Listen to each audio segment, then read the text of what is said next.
नमस्कार प्रिय छात्र और छात्राएं, मैं जितेंद्र कुमार रावत अमन कंप्यूटर शॉर्ट हैंड सेंटर आपका हार्दिक स्वागत करता है।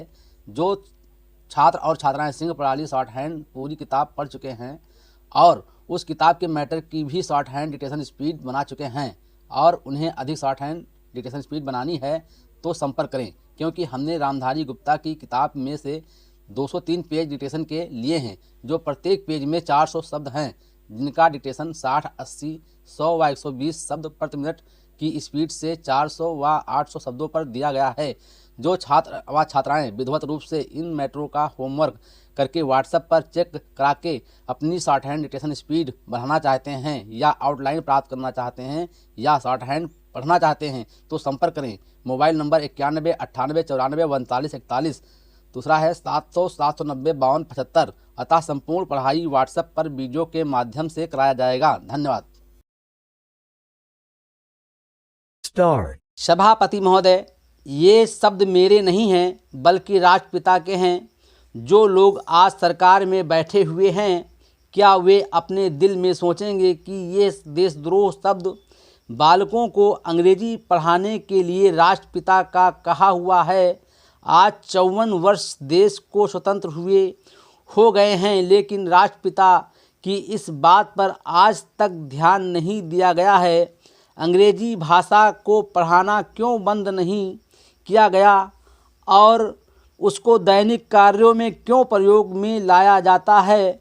मैं इस बात को कई बार इस सदन में कह चुका हूँ और मैंने इस विधान परिषद की नियमावली में 1 वर्ष पहले एक संशोधन भी रखा था, लेकिन मेरा दुर्भाग्य है कि वो संशोधन वर्ष भर से इस सदन में प्रस्तुत नहीं हो सका।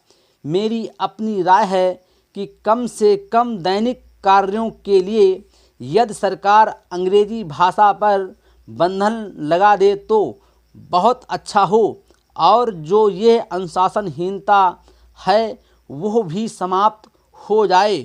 सभापति महोदय, जैसा कि मेरे मित्र ने कहा, लड़कों के माता पिता अंग्रेजी का प्रयोग करते हैं और उनको शिक्षक भी उसका प्रयोग करते हैं, फिर बालकों पर उसका प्रभाव क्यों नहीं पड़ेगा?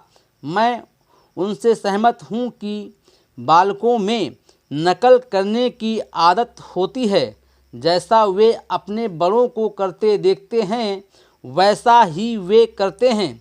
अगर हम कोई बुरा काम करेंगे तो उसका प्रभाव बालकों पर अवश्य पड़ेगा। आप देखेंगे कि जिस मनोवृत्ति के माता पिता और शिक्षक होते हैं उसी प्रकार के बालक भी होते हैं। हम दूसरों को तो परामर्श दे देते हैं लेकिन स्वयं उस पर अनुपालन नहीं करते। इसके साथ ही साथ हमको शिक्षा प्रणाली की ओर भी ध्यान देना है। शिक्षा के जिन तरीकों को आजकल अपनाया जा रहा है वे वास्तव में लाभकारी नहीं हैं।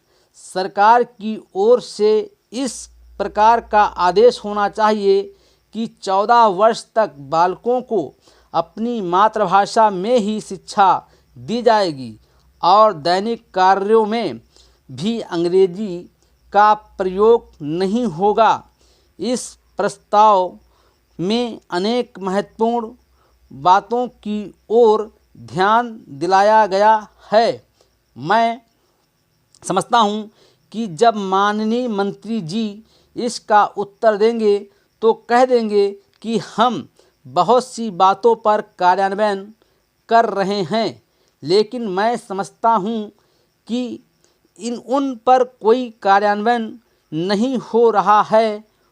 सभापति महोदय, आज हमारे देश में जो ऊपर से लेकर नीचे तक शिक्षा दी जा रही है उसमें व्यवस्था ही एक कारण है जिसकी वजह से शिक्षा का स्तर गिरता जा रहा है। मेरा अपना विचार है कि जो शिक्षा प्रणाली है और जिस रूप में शिक्षा दी जा रही है वही अनुशासनहीनता का भी कारण है। अपने देश और प्रदेश में हर एक की अपनी अपनी भाषा है और वो बालक जो इस देश में पैदा हुआ है, जो अपनी मातृभाषा की गोद में पला है, उसको यदि अपनी मातृभाषा में ही शिक्षा दी जाए तो मेरा विचार है कि शिक्षा का स्तर ठीक हो सकता है।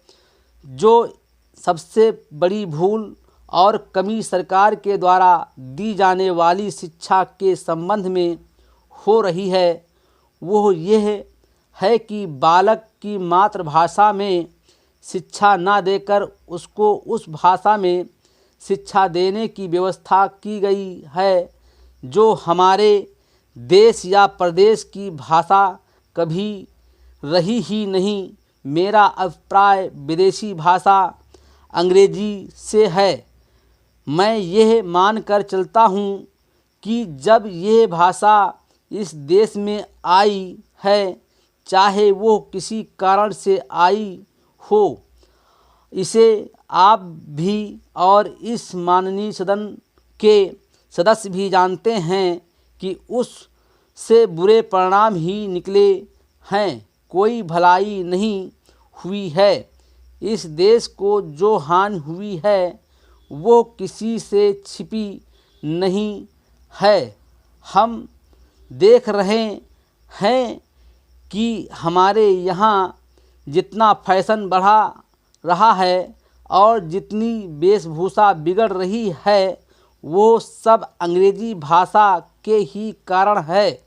जिस समय यहाँ पर अंग्रेज़ों का राज था, प्रायः यह देखने को मिलता था कि वे लोग जो विशेष कर के किसी न किसी तरह से सरकारी पक्ष के ही होते थे, अंग्रेज़ों से मिलने के लिए जाते समय अंग्रेजी वेशभूषा का ही प्रयोग करते थे। परंतु यह प्रदेश और इस देश का दुर्भाग्य है कि अंग्रेज़ों का राज्य समाप्त हो जाने के बाद भी लोग उनकी वेशभूषा को पहनते चले जा रहे हैं। इससे जो प्रभाव हमारे देश के फैशन पर पड़ा, उससे लाभ के बजाय हानि ही हुई है और हो भी रही है। मेरा ऐसा विचार है कि अंग्रेजी वेशभूषा से इस देश को बहुत हानि हुई है। भारत की गौरवपूर्ण सभ्यता और संस्कृति के संरक्षण पर पर्याप्त ध्यान देने की आवश्यकता है। Full stop.